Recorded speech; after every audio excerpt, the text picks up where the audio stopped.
Praise the Lord. Hallelujah. സ്തോത്രം സ്തോത്രം സ്തോത്രം സ്തോത്രം സ്തോത്രം സ്തോത്രം. കർത്താവിൻ്റെ അതിപരിശുദ്ധമായ തിരുനാമം ഈ അനുഗ്രഹിക്കപ്പെട്ട പ്രഭാതത്തിൽ വാഴ്ത്തപ്പെടുമാറാകട്ടെ. പ്രിയപ്പെട്ട ദൈവമക്കളെ, നമുക്ക് ഒരുമിച്ച് 2024 ഹല്ലേലൂയ സ്തോത്രം സെപ്റ്റംബർ മാസം 18 ബുധനാഴ്ച പ്രഭാതത്തിൽ കർത്താവിനെ ആരാധിക്കുവാൻ, കർത്താവിനെ സ്തുതിക്കുവാൻ, കർത്താവിനെ വാഴ്ത്തുവാൻ നമുക്കൊരു അവസരം കൂടെ സ്വർഗത്തിൽ നിന്ന് പിതാവ് ഒരുക്കി തന്നിരിക്കുന്നതിനായിട്ട് നമുക്ക് നന്ദിയോടെ സ്തോത്രം ചെയ്യാം. സ്തോത്രം പറഞ്ഞാണ്ട് സ്തോത്രം സ്തോത്രം സ്തോത്രം സ്തോത്രം സ്തോത്രം സ്തോത്രം. കഴിഞ്ഞ പകൽക്കാലം മുഴുവൻ കർത്താവ് നമ്മളെ കാത്തുപരിപാലിച്ചില്ലേ? ഒന്നോർത്ത് നോക്കി, എത്ര അത്ഭുതകരമായിട്ടാണ് കഴിഞ്ഞ പകൽക്കാലം കർത്താവ് നമ്മളെ നടത്തി, എത്ര അതിശയകരമായിട്ടാണ് കർത്താവ് നമ്മളെ നടത്തി. നമ്മുടെ സകല ആവശ്യങ്ങളിലും നമ്മുടെ കൂടെ ഇരുന്ന് അനർത്ഥങ്ങൾ, അപകടങ്ങൾ, രോഗങ്ങൾ, ദുഃഖങ്ങൾ എന്നൊക്കെയും നമ്മളെ വിടുവിച്ച് തൻ്റെ ചിറകിൻ്റെ മറവിൽ കഴിഞ്ഞ പകൽക്കാലം കർത്താവ് കൈപിടിച്ച് നടത്തിയ ദൈവകൃപയ്ക്കായിട്ട് കർത്താവിന് നന്ദിയോടെ സ്തോത്രം പറഞ്ഞാട്ടെ. സ്തോത്രം സ്തോത്രം സ്തോത്രം സ്തോത്രം സ്തോത്രം സ്തോത്രം സ്തോത്രം. കർത്താവെ, ഞങ്ങളങ്ങേ സ്തുതിക്കുന്നു, സ്തോത്രം ചെയ്യുന്ന കർത്താവ്. രാത്രികാലം നല്ല ഉറക്കം തന്നതിനായിട്ട് സ്തോത്രം ചെയ്യാം. സ്തോത്രം സ്തോത്രം സ്തോത്രം സ്തോത്രം. അപ്പ ആരോഗ്യത്തോടെ ഉണർത്തിയതിനായിട്ട് സ്തോത്രം ചെയ്യാം. കൈകൾ ഉയർത്തി പറ, കർത്താവെ, അങ്ങനെ ഉണർത്തിയതിനായിട്ട് സ്തോത്രം സ്തോത്രം സ്തോത്രം സ്തോത്രം സ്തോത്രം. അപ്പ ഈ പകൽക്കാലം ക്രിസ്തീശുവിൽ ജയത്തോടെ നടത്തുന്ന ദൈവത്തിന് നന്ദി പിതാവേ, നന്ദി പിതാവേ, നന്ദി പിതാവേ. Thank you Lord, thank you Lord. അങ്ങേക്ക് നന്ദി, അങ്ങേക്ക് സ്തോത്രം, അങ്ങേക്ക് സ്തോത്രം, അങ്ങേക്ക് സ്തോത്രം ചെയ്യുന്നു കർത്താവേ. ഹല്ലേലൂയ. ഞങ്ങളങ്ങേ ആരാധിക്കുന്നു, ഞങ്ങളങ്ങേ സ്തുതിക്കുന്നു, ഞങ്ങൾ അങ്ങേക്ക് നന്ദി പറയുന്നു കർത്താവേ. സങ്കീർത്തനക്കാരൻ 42 സങ്കീർത്തനത്തിൽ പറയുന്നു, മാൻ നീർത്തോടുകളിലേക്ക് ചെല്ലുവാൻ കാംക്ഷിക്കുന്നത് പോലെ ദൈവമേ, എൻ്റെ ആത്മാവ് കർത്താവിനോട് ചേരുവാൻ കാംക്ഷിക്കുന്നു. ഈ പ്രഭാതത്തിൽ നമുക്ക് കർത്താവിൻ്റെ അടുക്കിലേക്ക് വരുവാൻ ഒരു ദാഹമുണ്ടാകണം, ഒരാഗ്രഹമുണ്ടാകണം. ആമേൻ. എൻ്റെ ആത്മാവ് ദൈവത്തിനായി, ജീവനുള്ള ദൈവത്തിനായി തന്നെ ദാഹിക്കുന്നു. ആമേൻ. 4 വാക്യത്തിൽ പറയുന്നു, ഉത്സവം ആചരിക്കുന്ന പുരുഷാരത്തിൻ്റെ സന്തോഷവും സ്തോത്രവുമായി സ്വരത്തോടുകൂടെ സമൂഹമധ്യേ ഞാൻ ദൈവാലയത്തിലേക്ക് ചെന്നത് ഓർത്ത് എൻ്റെ ഉള്ളം എന്നിൽ പകരുന്നു. അപ്പം നമ്മൾ കർത്താവിനെ ആരാധിക്കുമ്പോൾ സന്തോഷത്തോടെ ആരാധിക്കണം. വളരെ ഒരു സെലിബ്രേഷൻ മൂഡിൽ വേണം ദൈവത്തിന് ആരാധന അർപ്പിക്കാൻ. കാരണം അവൻ നല്ലവനല്ലോ, അവൻ്റെ ദയ ഇന്നും എന്നേക്കുമുള്ളത്. നമുക്ക് പ്രാർത്ഥിക്കാം. പിതാവേ, അനുഗ്രഹിക്കപ്പെട്ട ഈ പ്രഭാതത്തിൽ ഞങ്ങൾ ഒരുമിച്ച് അങ്ങയുടെ പൊന്മുഖത്തേക്ക് നോക്കുക. കഴിഞ്ഞ പകൽക്കാലം ഞങ്ങളെ കാത്തു പരിപാലിച്ചതിന് സ്തോത്രം. കർത്താവേ, ഇന്ന് ഈ പ്രഭാതത്തിൽ ഈ ശബ്ദം കേൾക്കുന്ന എല്ലാവരും അങ്ങയുടെ കരങ്ങളിലേക്ക് ഏൽപ്പിക്കുന്നു. ഓരോരുത്തരുടെയും വ്യത്യസ്തമായ ആവശ്യങ്ങളുണ്ട്. ഓരോരുത്തരും ഭാരപ്പെടുന്ന ചില പ്രയാസങ്ങളും പ്രശ്നങ്ങളും ഉണ്ട്. അതിൻ്റെ മുമ്പിൽ കർത്താവിൻ്റെ അത്ഭുതം ഇന്ന് പകൽക്കാലം യേശുക്രിസ്തുവിൻ്റെ നാമത്തിൽ സംഭവിക്കട്ടെ. രോഗികളായിരിക്കുന്നവർ ഇപ്പോൾ സൗഖ്യമാകട്ടെ. രോഗത്തിൻ്റെ ബന്ധനങ്ങൾ യേശുവിൻ്റെ നാമത്തിൽ അഴിഞ്ഞു പോകട്ടെ. സാധാരണ രോഗസൗഖ്യം തൻ്റെ കുഞ്ഞുങ്ങളുടെ മേൽ കർത്താവ് പകർന്നിരിക്കുന്നതിനായിട്ട് സ്തോത്രം ചെയ്യുന്നു. യേശുക്രിസ്തുവിൻ്റെ നാമത്തിൽ രോഗത്തിൻ്റെ കെട്ടുകൾ പൊട്ടട്ടെ, ശാപത്തിൻ്റെ മുഖങ്ങൾ തകരട്ടെ. ആമേൻ. സാമ്പത്തികമായ പ്രതികൂലങ്ങൾ തൻ്റെ കുഞ്ഞുങ്ങളുടെ ജീവിതത്തിൽ നിന്ന് മാറി ആമേൻ ദൈവിക അത്ഭുതങ്ങൾ യേശുക്രിസ്തുവിൻ്റെ നാമത്തിൽ തൻ്റെ മക്കളുടെ മേൽ സംഭവിക്കട്ടെ എന്ന് പ്രാർത്ഥിക്കുന്നു. പരിശുദ്ധാത്മാവേ, അങ്ങയുടെ വലിയ ഇടപെടൽ ഇന്ന് പകൽക്കാലം ഈ ഭൂമിയിൽ ഉണ്ടാകട്ടെ. ആമേൻ. ഇന്ന് പകൽക്കാലം പരിശുദ്ധാത്മാവിന് വലിയ പ്രവൃത്തി ഈ ഭൂമിയിൽ സംഭവിക്കട്ടെ. യേശുവിൻ്റെ നാമത്തിൽ ആത്മശക്തി വ്യാപരിക്കട്ടെ. അനേക ഭാവികൾ ഇന്ന് പകൽക്കാലം മനസ്സാന്തരപ്പെടട്ടെ. അനേകർ ഇന്ന് പകൽക്കാലം കർത്താവിലേക്ക് അടുക്കട്ടെ. അനേക പിന്മാറ്റക്കാർ യേശുവിൻ്റെ നാമത്തിൽ മടങ്ങി വരട്ടെ. അനേകർ ഇന്ന് കർത്താവിൽ എഴുന്നേൽക്കുന്ന പകൽക്കാലമായി തീരട്ടെ. ഹല്ലേലൂയ സ്തോത്രം. അനേകർ കർത്താവിന് വേണ്ടി ആമേൻ ജീവിതം സമർപ്പിക്കുന്ന ഒരു പകൽക്കാലമായി മാറട്ടെ. ദൈവത്തിൻ്റെ ആത്മാവിൻ്റെ പ്രവൃത്തി ഈ ഭൂമിയിൽ നിന്ന് ഭയങ്കര ശക്തമായി സംഭവിക്കട്ടെ. അതുപോലെ കർത്താവെ, ദൈവ വേല ചെയ്യുന്നവരെ ഓർക്കുന്നു, അവരുടെ മേലും പ്രത്യേക ശക്തി പകർന്ന് അവരെ ഉപയോഗിക്കണം. Thank you Lord. അങ്ങ് അസാധാരണമായ നിലയിൽ അവരെ ഉപയോഗിക്കുന്നതിന് സ്തോത്രം ചെയ്യുന്നു. അനേക പുതിയ വേലക്കാർ ഇന്ന് പകൽക്കാലം എഴുന്നേൽക്കുവാൻ കർത്താവ് സഹായിക്കണം. അതുപോലെ തൻ്റെ കുഞ്ഞുങ്ങൾ ഇന്ന് പ്രാർത്ഥിച്ചുകൊണ്ടിരിക്കുന്ന ഏത് വിഷയമാണെങ്കിലും അതിന്മേൽ യേശുവിൻ നാമത്തിൽ അത്ഭുതം സംഭവിക്കട്ടെ. തൻ്റെ കുഞ്ഞുങ്ങൾ പ്രാർത്ഥിച്ചുകൊണ്ടിരിക്കുന്ന വിഷയത്തിൽ നസറേനായ യേശുക്രിസ്തുവിൻ്റെ നാമത്തിൽ അത്ഭുതം സംഭവിക്കട്ടെ. വൈകിട്ടത്തെ നമ്മുടെ മീറ്റിംഗ് അസാധാരണവും മഹത്തരവുമായി തീരട്ടെ. വലിയ ദൈവപ്രവൃത്തി കാണുവാൻ കർത്താവ് സഹായിക്കണം. ആത്മാവിൻ്റെ വലിയ പകർച്ച അനുഭവിപ്പാൻ സഹായിക്കണം. പ്രാർത്ഥന കേട്ടതിനായിട്ട് നന്ദി. യേശുക്രിസ്തുവിൻ നാമത്തിൽ തന്നെ. ആമേൻ, ആമേൻ, ആമേൻ. കർത്താവ് നിങ്ങളെല്ലാവരെയും ധാരാളമായിട്ട് അനുഗ്രഹിക്കട്ടെ. വലിയ ദൈവകൃപയാൽ കർത്താവ് നിങ്ങളെ നിറയ്ക്കുമാറാകട്ടെ എന്ന് പ്രാർത്ഥിക്കുന്നു.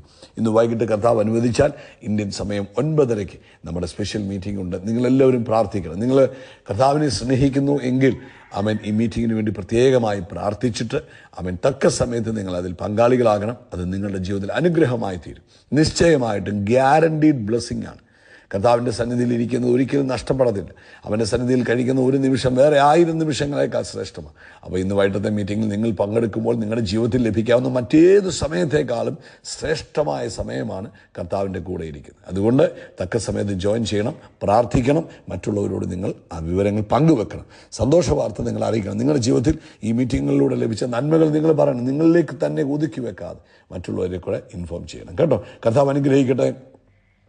1 യോഹന്നാൻ്റെ ലേഖനം 4-ാം അധ്യായം അതിൻ്റെ 5-ാമത്തെ വാക്യം പറയുന്നു, അവർ ലൗകികന്മാരാകിയാൽ ലൗകികമായത് സംസാരിക്കുന്നു. അപ്പം യേശു കർത്താവ് പറയുക, ലോകം അവരുടെ വാക്ക് കേൾക്കുന്നു. അപ്പോൾ യോഹന്നാൻ്റെ ലേഖനത്തിൽ അപ്പോസ്തലനായ യോഹന്നാനിലൂടെ പരിശുദ്ധാത്മാവ് പറയുക, അവർ ലൗകികന്മാരാകിയാൽ അവർ എന്ത് സംസാരിക്കുന്നു? ലൗകികമായത് സംസാരിക്കുന്നു. നമ്മൾ ആരല്ല? നമ്മൾ ലൗകികന്മാരല്ലാത്തത് കൊണ്ട് നമ്മൾ എന്ത് സംസാരിക്കുന്നില്ല? നമ്മൾ ലൗകികമായത് സംസാരിക്കുന്നു. നമ്മുടെ പ്രാർത്ഥന എന്തുവാ? കർത്താവേ, സ്വർഗത്തിലെ പോലെ ഭൂമിയിലുമാകണമേ. അപ്പം നമ്മൾ സ്വർഗീയമായത് വേണം ഈ ഭൂമിയിൽ സംസാരിക്കുവാൻ. ആമേൻ. നമ്മൾ ഈ ലോകത്തിൻ്റെ കാലഗതികൾക്കനുസരിച്ച്, ഈ ലോകത്തിൽ നിന്ന് നടക്കുന്നത് അനുസരിച്ചല്ല നമ്മൾ സംസാരിക്കേണ്ടത്. നമ്മൾ സംസാരിക്കേണ്ടത് ദൈവഹിതപ്രകാരം വേണം സംസാരിക്കുവാൻ. ആമേൻ. നമ്മൾ ഭൂമിയിൽ നടക്കാൻ ആഗ്രഹിക്കുന്നത്, സ്വർഗം ആഗ്രഹിക്കുന്നത്, നമ്മുടെ പിതാവ് ആഗ്രഹിക്കുന്ന കാര്യങ്ങളെ വേണം നമ്മൾ സംസാരിക്കാൻ. കാരണം നമ്മളെന്താ ചെയ്യുന്നത്? നമ്മൾ ലോകക്കാരല്ല. കാരണം നമ്മളുടെ പൗരത്വം ഫിലിപ്പിയ ലേഖനത്തിൽ പറയുന്നു. ഫിലിപ്പിയ ലേഖനം 3-ാം അധ്യായം അതിൻ്റെ 20-ാം വാക്യം പറയുന്നു, നമ്മുടെ പൗരത്വമോ സ്വർഗത്തിലാകുന്നു. നമ്മൾ സ്വർഗീയ പൗരത്വമുള്ള പൗരന്മാർ ഭൂമിയിൽ ജീവിക്കുന്നവർ. ഇന്ന് നമ്മൾ ഭൂമിയിൽ ജീവിക്കുമ്പോൾ സ്വർഗീയ പൗരത്വമാണ് നമുക്കുള്ളത്.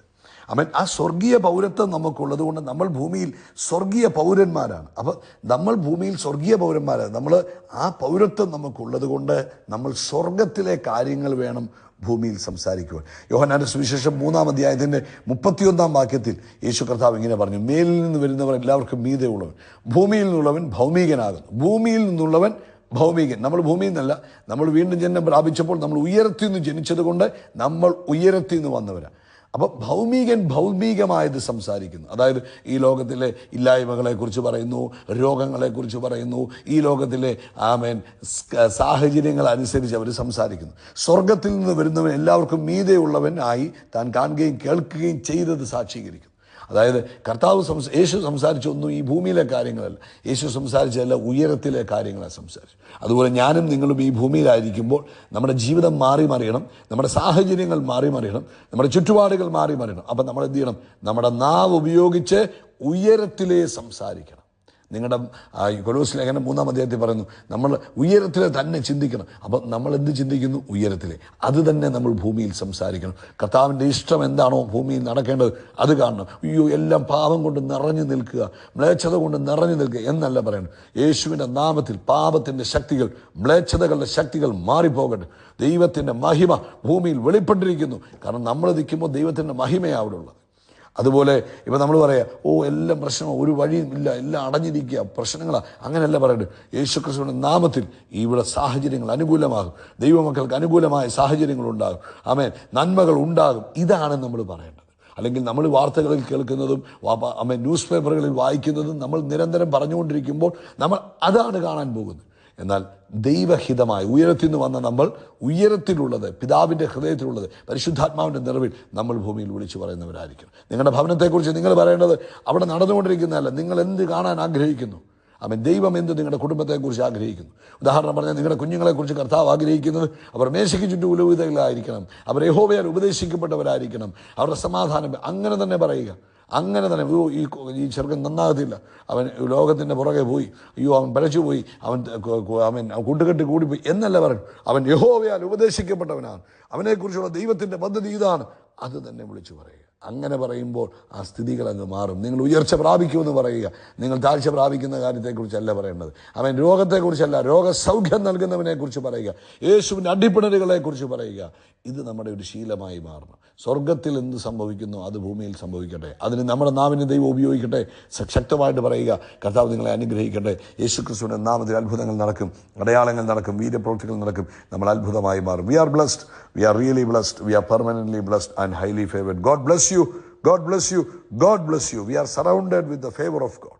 കർത്താവ് നിങ്ങളെ അനുഗ്രഹിക്കട്ടെ. വൈകിട്ട് തക്ക സമയത്ത് പങ്കെടുക്കുക. God bless you.